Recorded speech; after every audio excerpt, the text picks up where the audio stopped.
ನಮಸ್ತೆ friends, welcome to R K car spa. Hubli ಗಾಡಿ already last ವಿಡಿಯೋದಲ್ಲಿ ಅಪ್ಡೇಟ್ ಮಾಡಿದ್ದೆ. ಟಿ ವಿ ಗಾಡಿ ರಸ್ಟಿಂಗ್ ಇದೆ ಅಂತ ನೋಡಿ. ಡೋರ್ ನೋಡಿ ರಸ್ಟಿಂಗು.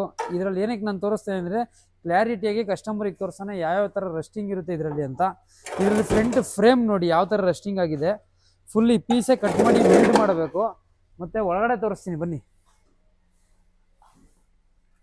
ರಸ್ಟಿಂಗ್ ನೋಡಿ ಯಾವ ಥರ ಆಗಿದೆ ನೋಡಿ. ಎಲ್ಲ ಕಡೆ ಹೋಲ್ ಆಗಿಬಿಟ್ಟಿದೆ. ಇಲ್ಲಿ ಹೆಂಗ್ ಹೋಲ್ ಆಗಿದೆ ನೋಡಿ. ಇದು ರಸ್ಟಿಂಗ್ ಎಲ್ಲ ಬಂದ್ಬಿಟ್ಟು ಏನಂದ್ರೆ ನಾವು ಏನು ರಸ್ಟಿಂಗ್ನ ಸಾಲ್ವ್ ಮಾಡೋಕ್ಕಾಗಲ್ವಾ. ಏನು ಮಾಡ್ಬೋದು ಅಂದರೆ ರಸ್ಟಿಂಗ್ ಕಂಪ್ಲೇಂಟ್ನ ಸ್ವಲ್ಪ ಕಂಟ್ರೋಲ್ ಮಾಡ್ಬೋದು ಅಷ್ಟೇ ನಮ್ಮ ಕೈಯಲ್ಲಿ. ಯಾಕೆಂದರೆ ರಸ್ಟಿಂಗ್ ಬಂದು ಕ್ಯಾನ್ಸರ್ ಥರ. ಇದನ್ನೆಲ್ಲ ನಾವು ಟ್ರೀಟ್ಮೆಂಟ್ ಮಾಡೋಕ್ಕೆ ಫುಲ್ ಕಂಪ್ಲೀಟಾಗಿ ಕ್ಲಿಯರ್ ಮಾಡೋಕ್ಕಾಗಲ್ಲ. ಬಟ್ ಕಸ್ಟಮರ್ ಏನು ಮಾಡಿಬಿಟ್ಟಿದ್ದಾರೆ ಅಂದರೆ ಒಂದ್ಸರಿ ಹಳೇ ಯಾವುದೋ ವರ್ಕ್ಶಾಪಲ್ಲಿ ಹೋಗ್ಬಿಟ್ಟು ಅವ್ರೇನಂದಿದ್ದಾರೆ, ಸರ್ ಪಕ್ಕಾ ಕ್ಲಿಯರ್ ಮಾಡಿ ಕೊಡ್ತೀನಿ ಅಂತ ಹೇಳ್ಬಿಟ್ಟಿದ್ದಾರೆ. ಎಲ್ಲ ಕಸ್ಟಮರ್ಗೆ ಹೇಳೋದು ಒಂದೇ, ಈ ಥರ ಹೇಳಿದಾಗ ನೀವು ಬಕ್ರ ಆಗಕ್ಕೆ ಹೋಗ್ಬೇಡಿ. ಯಾಕೆಂದರೆ ಇದನ್ನು ನಾವು ಬಂದ್ಬಿಟ್ಟು ಕಂಟ್ರೋಲ್ ಮಾಡ್ಬೋದು ಅಷ್ಟೇ, ಫುಲ್ ಕಂಪ್ಲೀಟಾಗಿ ಕ್ಲಿಯರ್ ಮಾಡೋಕ್ಕಾಗಲ್ಲ.